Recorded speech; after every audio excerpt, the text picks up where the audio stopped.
इराणमध्ये चालू असलेल्या युद्धाचे परिणाम साऱ्या जगाला भोगावे लागत आहेत, लागणार आहेत.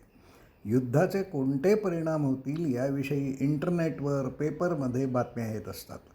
काही माणसांना त्याचे गांभीर्य कळते, पण या संदर्भात आपण काय करायला हवे, करू शकू असा प्रश्न माणसे स्वतःला विचारत नाहीत. यावर एकत्र येऊन संवाद होत नाही.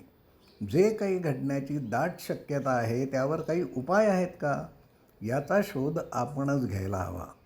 घरगुती गॅस सिलेंडर मिळेनासे झाले आहेत. त्याच्यावर एका मित्राने कॉमेंट केली, आम्हाला कसलीही अडचण नाही, आम्ही पाणचुलीवर स्वयंपाक शिजवू.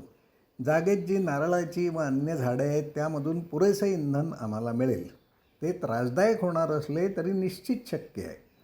पण त्याचे बरेच नातेवाईक आज मुंबई पुण्यात राहतात. त्यांना जर युद्धामुळे पुढे गावी यायला लागले तर परसावात उपलब्ध होणारे इंधन पुरणार नाही याचा विचार त्याने केलाच नव्हता. युद्धामुळे पेट्रोल डिझेलच्या किमती वाढणार आहेत. हे इंधन पुरेशा मोठ्या प्रमाणावर सतत मिळत राहील असेही नाही. गॅस सिलेंडर्सचा पुरवठा नियमितपणे होणार नाही. विजेवर, इंडक्शन कॉईलवर चालणाऱ्या शेगड्या सहज मिळेनाशा झाल्या आहेत. शहरातील काही हॉटेल्स बंद करावी लागली आहेत. याचा परिणाम तेथे काम करणाऱ्या कर्मचाऱ्यांचा नोकऱ्यांवर होणार आहे. मध्यपूर्वेतील अनेक उद्योगांना युद्धाचा फटका बसल्याने तेथील अनेक नोकरांना तिथून परत यावे लागेल.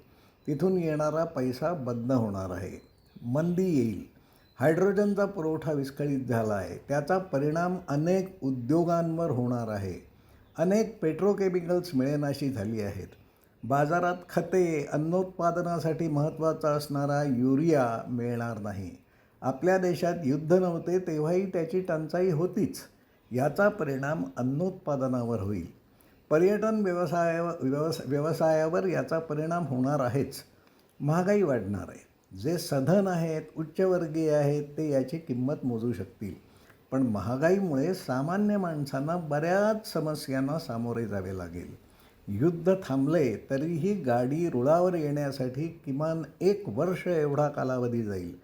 युद्ध किती काळ चालू राहणार आहे हे आज कोणालाच माहीत नाही. हे दीर्घकाळ चालू राहिले तर काय होईल याची कल्पनाही आपण करू शकणार नाही. युद्धाचा सर्वात मोठा परिणाम पर्यावरणावर होणार आहे. यामुळे तापमान वाढीचे प्रमाण वाढणार आहे. पूर्वी झालेल्या इराक-अमेरिका युद्धाच्या वेळी कुवेतमधील तेलविहिरी पेटवून देण्यात आल्या होत्या. त्याचा धूर हिमालयापर्यंत आला होता. परिणामी हिमालयाच्या डोंगर उतारावरील बर्फ काळा पडला होता. यावेळच्या युद्धात अधिक घातक रसायने वापरण्यात आली आहेत. इराणमधील नागरिकांना यामुळे ॲसिड रेनला सामोरे जावे लागत आहे. युद्धामुळे तापमान वाढ तर होणारच आहे. याचा परिणाम पावसावरही होणार आहे. पावसाचे चक्र बदलण्याची दाट शक्यता दिसत आहे. अवकाळी पावसाचे प्रमाण खूप वाढले आहे.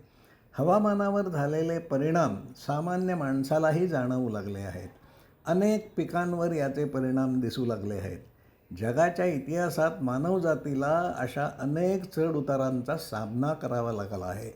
पण त्यावेळची परिस्थिती वेगळी होती. शहरे आजच्या एवढी फुगली नव्हती.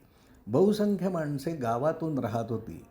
गावे स्वयंपूर्ण होती असे नव्हे, पण गावातून एक वेळेला पुरेल एवढे अन्न निश्चितपणे पिकत होते. माणसांना अर्धपोटी का होईना पण राहता येत होते. गेल्या काही वर्षात ग्रामीण जीवनपद्धती उद्ध्वस्त होत जाण्याचा वेग वाढला आहे.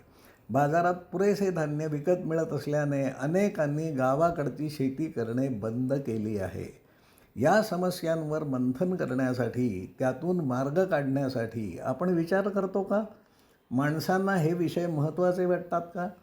दुर्दैवाने याचे उत्तर नकारार्थी आहे. माणसांना क्रिकेट सामने पाहायचे आहेत. त्यासाठी त्यांच्याकडे बराच पैसा आणि वेळही आहे.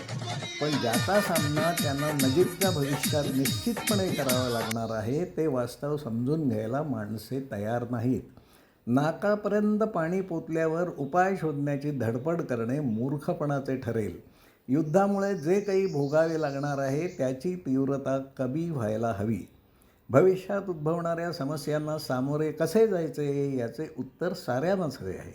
पण यासाठी कृती करण्याची तयारी असणाऱ्या माणसांनी या संदर्भात आजपासून आपण काय करू शकतो यावर विचार करायला हवा.